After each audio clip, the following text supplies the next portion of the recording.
Hello tanks and tankettes, and welcome to Patreon Supporter Spotlight number 68.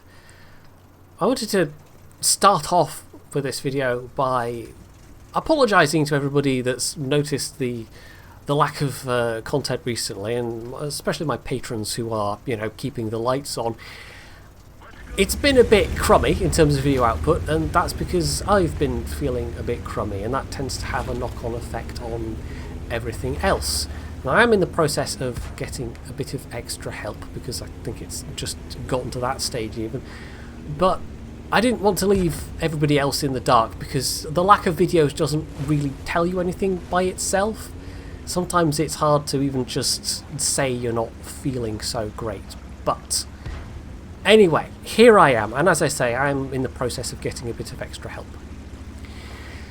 In the meantime, however, let's talk about more cheerful things. Well, if you can count World of Tanks as cheerful things, because sometimes the game can be a little frustrating. I actually tried to play it a bit myself earlier today, and it was a slightly rough time. But never mind. Between the matchmaking, the tank I was trying to play, and some just good old-fashioned plain RNG. Oh, and artillery.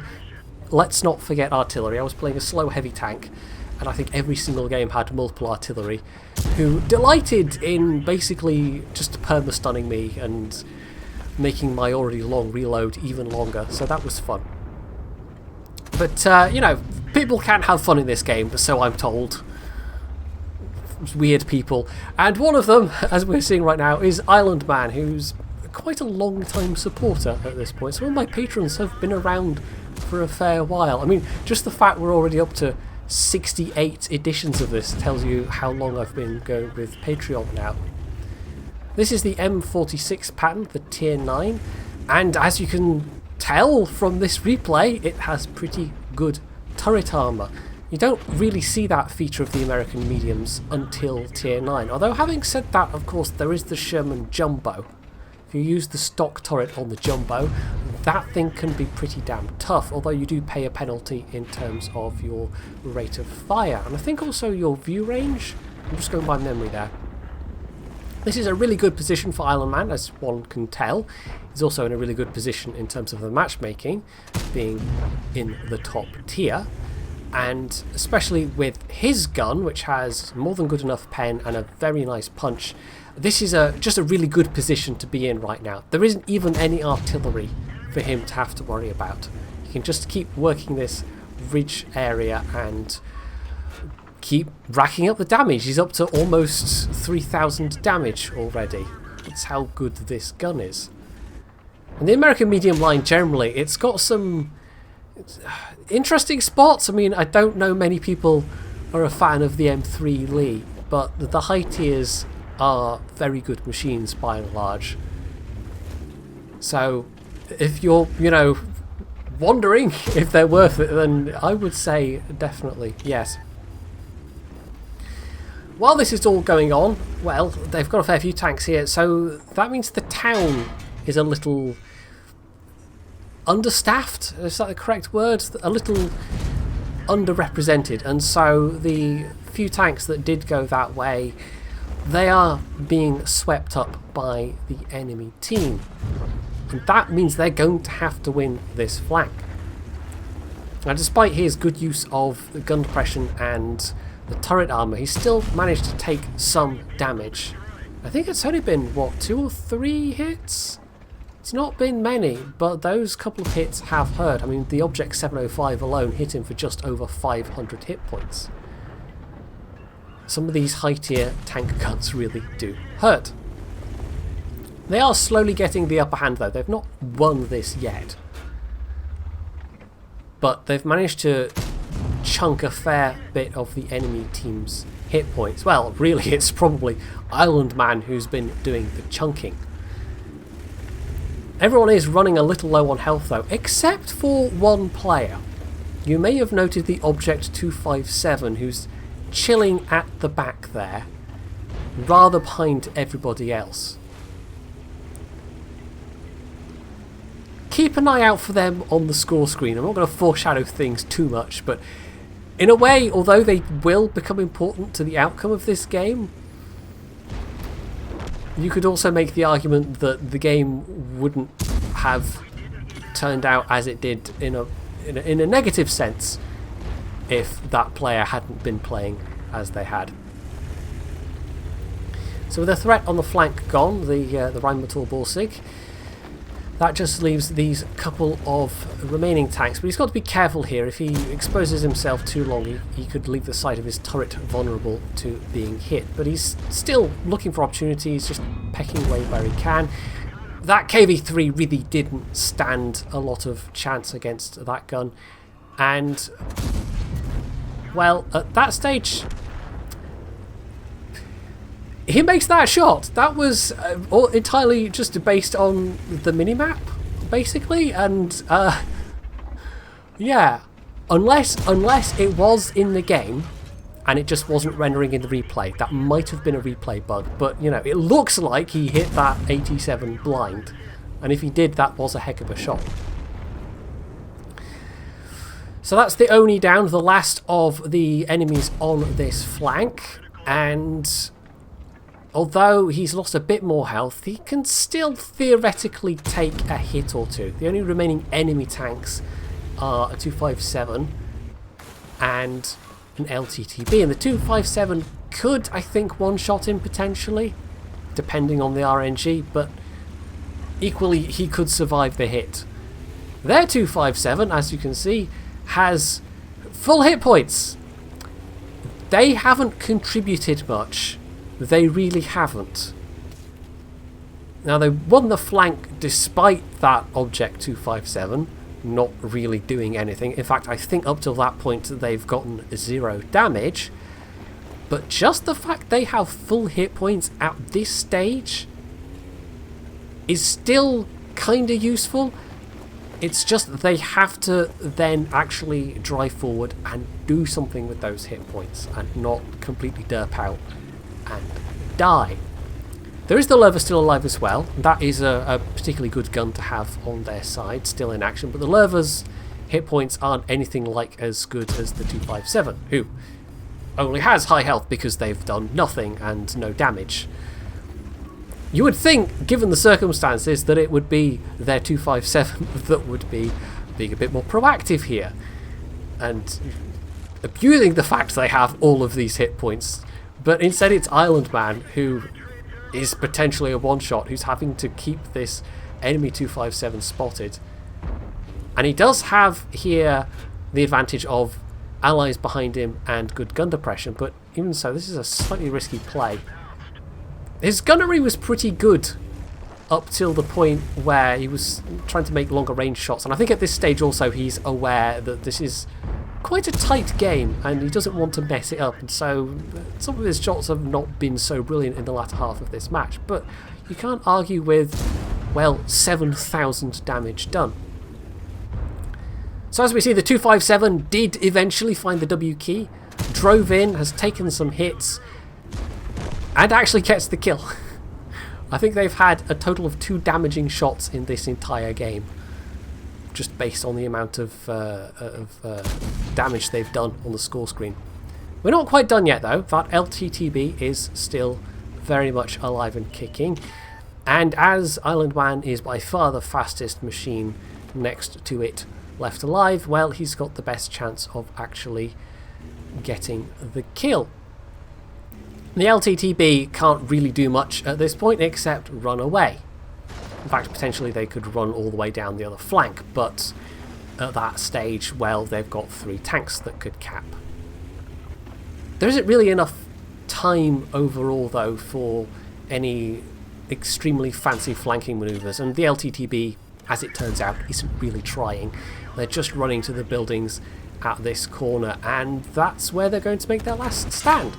And although they get a bit of final damage out of Island Man, he had enough hit points to take the hits and therefore get that final kill. So that was an ace mastery, along with a tank sniper and a Confederate medal.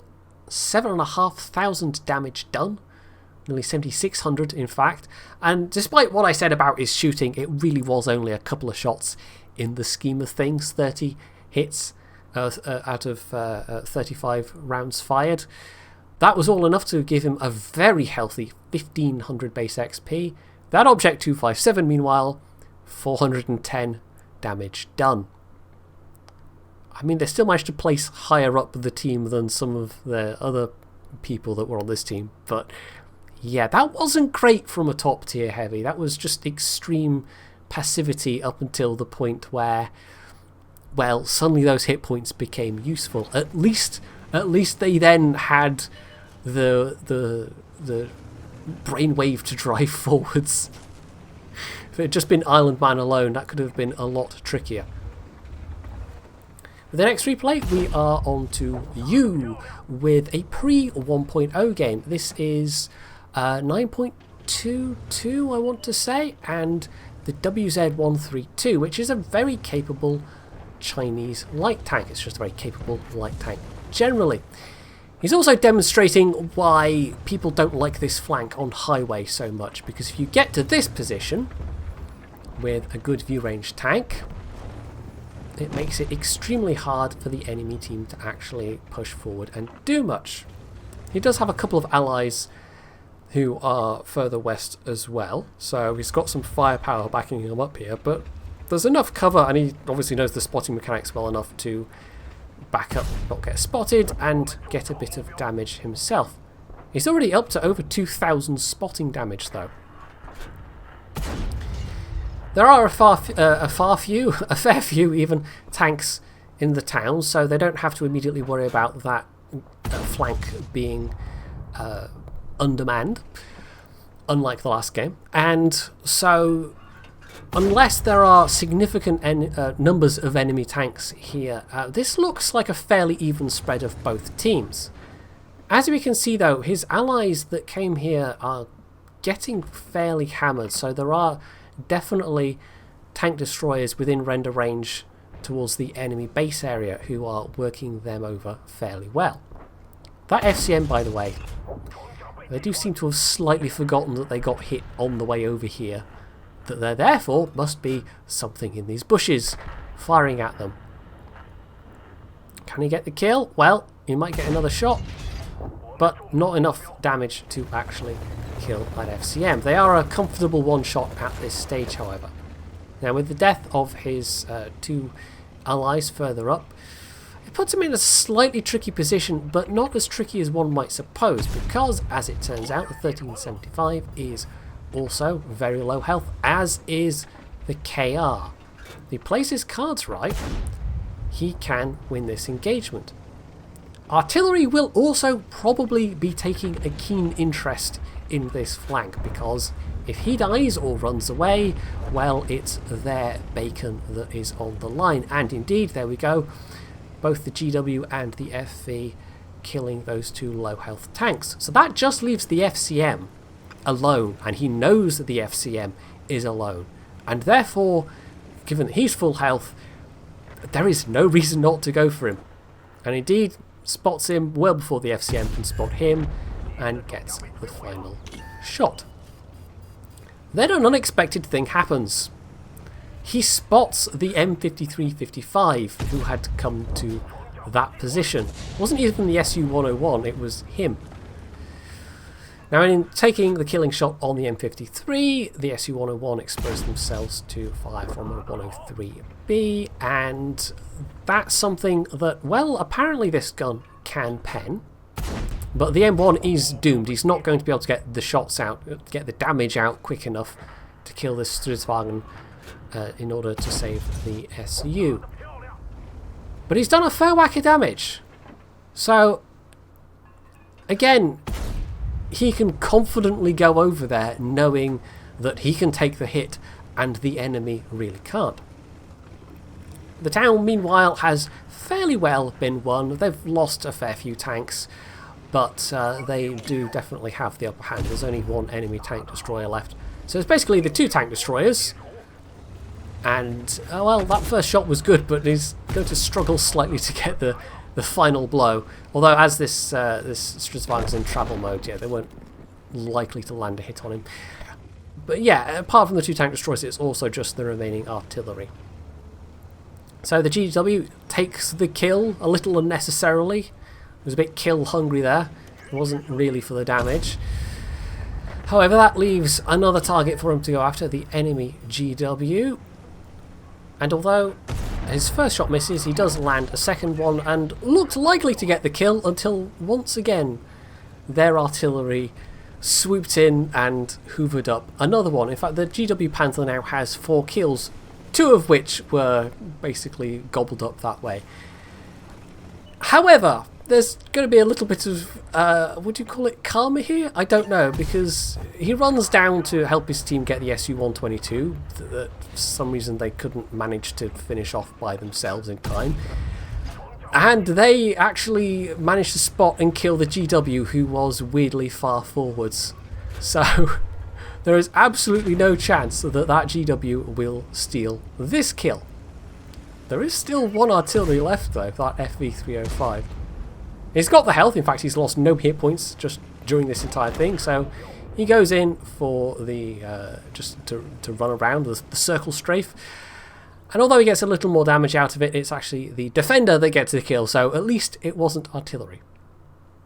So that was 2,800 damage done with a further 3,000, in fact 3.4k assistance just about, and a patrol duty and another Confederate.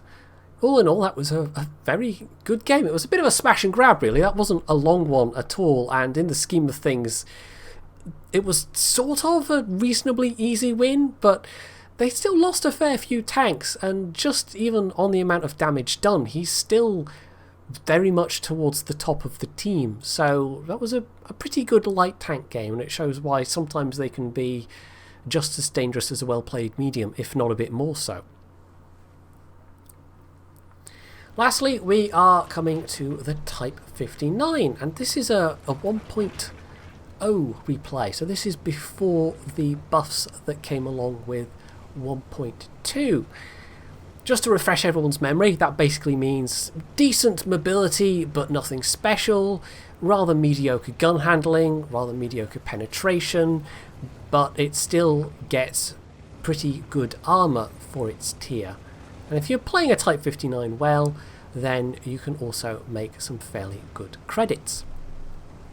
We've actually skipped rather ahead into this one, about 2 minutes plus into the game. Well, actually no, about 2 minutes into the game.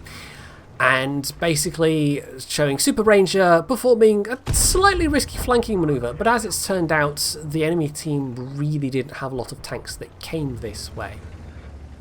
That's potentially a very good thing for Super Ranger here, because it gives him a shot at taking out the enemy's artillery piece, maybe, and then perhaps even getting up behind the enemy team and putting in some fire from a direction that they can't immediately deal with. His team are, however, already down by 5 tanks. That's not a good sign. The hill fight appears to be going very badly, and we're only 2.5 minutes into this. This game has barely started and already a third of his team is dead. So he's going to have to work fairly hard at this, if this is to be a victory of any kind. So in pursuit of the SP1C to try and get another shot on him, he extends maybe a little much, but he's able to get to the low ground, and so although the enemy artillery could potentially take shots at him here, he is, at least for the time being, going to be unmolested. And in firing at him, several enemy machines also revealed their position, so he has an idea of where they might be. Now the Super Pershing is still around in the middle of the field for some reason. They haven't actually followed up behind him. I mean, I know it's slow, but it's not that slow. He seems to be trying to use the midfield tree line to fire from. I don't know, but he's going to be not in render for a lot of these tanks. However, a much more important pair of vehicles are also coming around this way to help him. The platoon of the 1357 and the 1375. It's almost odd in a way they didn't come round here sooner, once it was established how few tanks there were here, but now they are here. With their view range and the amount of shots they can put out between them, the 1357 especially, they could prove to be extremely useful allies indeed. And they really are going to have to pick the pace up. They've only just killed their 4th enemy tank. Well, 5th, now that the enemy artillery is dead. This bulldog, by the way, yeah, that was it took a bit long to get moving there, but they were a bit screwed at the moment where they were spotted by a 1357 and a 1375. That is a lot of shells coming your direction very quickly. So with the death of the bulldog, that leaves Super Ranger free to move up a little bit and maybe even get in 1 or 2 side shots, but there's a bit too much of a moment's hesitation there, although it might be also he's fighting against his ping and maybe even a bit of packet loss with this game, because he tends to play across servers, Super Ranger. He has his main tanks account on EU, and wherever he's based, which I think is at the moment back in the US, he plays on his EU account. And that was quite tough for him when he was in Korea, but it's, you know, it's more doable now he's not in Korea, but it's still a bit more ping than I'm sure most EU players have to deal with. So he tarries a little bit long and gets hit by an AT-15 from the hill. Fortunately just the one shot. It doesn't manage to nail them in return, although they have taken damage, and actually it's the 1375 manages to get the kill once they are just as they are unspotted, because they'd exposed their sidearm. Although if I had to guess, that platoon is probably firing a fair bit of premium ammo, but I've got no way of knowing that for sure. Just the 1357 in particular, the 1375 rather in particular, I think it's a fair guess. Although actually, yeah, the 1357 as well, they both have similar levels of pen. If you can get side and rear armour with a regular AP, it can work quite effectively. But against more armoured targets, you definitely need the premium ammo. So they've stabilised the numbers a bit, but it is just these 4 tanks left. And the Super Pershing's been out of this fight for the most part for the entire time. They're now down by the cap circle, not really in a position to do anything except be bait. So that might be useful for Super Ranger and these light tanks, but it's not necessarily useful in terms of actually helping win the team through doing damage. There is terrain there they could theoretically use to be hull down and be an annoyance though, but even then the weak spot on the top of the Super Pershing's turret is well known, and potentially everybody that's left that's going to be firing at him is going to be firing at him down from higher ground. Although the IS-3 isn't that much higher in elevation. But yeah, this Super Pershing hasn't done a lot, unfortunately. So it's down to 3 versus 4. It's not looking quite as dire as it was at one point, but this could still easily go in the enemy team's favour. They do know where the IS-3 is though, and the light tanks are both at this point scouting up the hill, and they've basically established that there is nothing there anymore. So all of the remaining enemy tanks must have come down this flank. They must be not too far away from where Super Ranger is. Now he actually bounced a shot from the enemy Patton there, and unlike Island Man, who we saw playing earlier, who was definitely using the 105, that was a bounced shot for 240 damage, so it must be a 90mm gun. This is very likely to be a stock Patton, and so therefore that immediately becomes a much lesser threat than it might have been. That's very useful information to know. Now at this stage, well, there's the SB-1C. They pop up and are unfortunate enough to run into the dynamic duo in their French light tanks. Super Ranger himself could be being a little more aggressive here, potentially, but instead he's doing the entirely sensible thing of just using the bush cover. I mean, the enemy team know he's likely to be here, but he's using this bush cover, waiting for his allies to reposition, because at this stage we've established that the players in these French lights have some clue what they're doing. And if they can work together, in fact, he's even asking them how much ammo they've got left, and at this stage it's not a lot. If they can work together, they can actually have a good chance of doing this.